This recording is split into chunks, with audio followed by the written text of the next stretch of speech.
Der er vist noget galt her. Hvad er I mange? Lukas? Hej. Kigger du lige ind et øjeblik? Hvad er det for noget? Hvad er det, der er sket? Ja, det kan jeg ikke sige. Måske det bedste, at du tager fri et par dage, ikke? Så kan vi få det her på plads sådan stille og roligt. Nå, hvad har hun nu fundet på, den lille bandit? Hvad er det, siger? Jeg kender min lille pige, og hun lyver ikke, og det har hun aldrig nogensinde gjort. Så hvorfor skulle hun lyve nu? Sindssygt eller hvad? Hvis du har rørt min lille datter, så får du en kugle lige i panden. Han var på at smadre mit liv. Så ringede og sagde, at der er sket alt muligt klam nede i børnehaven.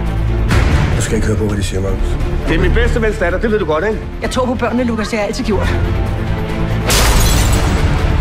Men for helvede, du har ikke gjort noget. Det er dem, der er blevet syge i hovedet.